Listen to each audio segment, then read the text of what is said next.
কালকে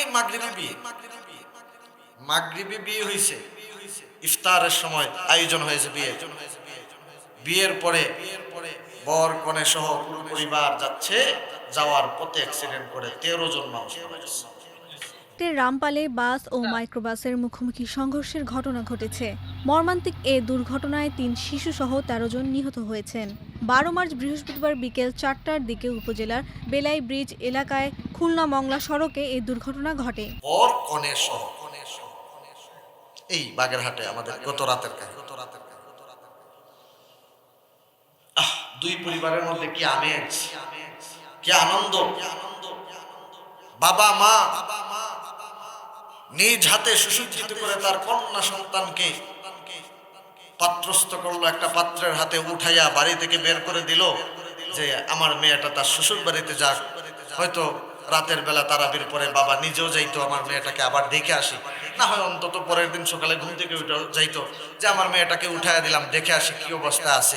এই একটা অবস্থায় এরকম একটা ফিলিংস নিয়ে বাবা মা এবং পরিবারের লোকজন তাকে সুসজ্জিত করে উঠাইয়া দিল, শ্বশুর বাড়ি যাবে।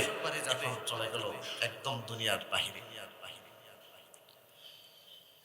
আর ওইদিকে ওই ছেলেটাকে তার আত্মীয় স্বজন সুসজ্জিত করে নিয়ে গেল যে তার জীবনের অন্যতম একটা অধ্যায়, একটা সুন্নাহ, বিবাহের মাধ্যমে তার আরেকটা নতুন জীবন শুরু হবে। সে এই বিয়ের অনুষ্ঠানে গিয়ে বিয়ে করলো, তার স্ত্রী নিয়ে বাড়িতে ফেরার পথে সেও দুনিয়া থেকে চলে গেল, তার মাও দুনিয়া থেকে। এই যে 13 জন মানুষ একটা পরিবারের মৃত্যুর 1 মিনিট আগে জানতো যে 1 মিনিট পরে আমাদের 13 জন মানুষ মরতে হবে। এই দুইটা পরিবার থেকে। তাহলে ভাই এই মৃত্যুর কখন আসে এই কথা আমি জানি না। যে কোনো মুহূর্তে আমার কাছে মৃত্যু আসতে, রাস্তা দিয়ে হাঁটতেছেন দেখবেন উপর থেকে কিছু পরে আপনার জায়গায় শেষ। এরকম ঘটনা ঘটতেছে না? হঠাৎ করে কি পড়ছে শেষ, গ্যাস সিলিন্ডার বাস্ট করেছে শেষ, রাস্তায় যে কোনো একটা অ্যাক্সিডেন্ট করেছেন শেষ।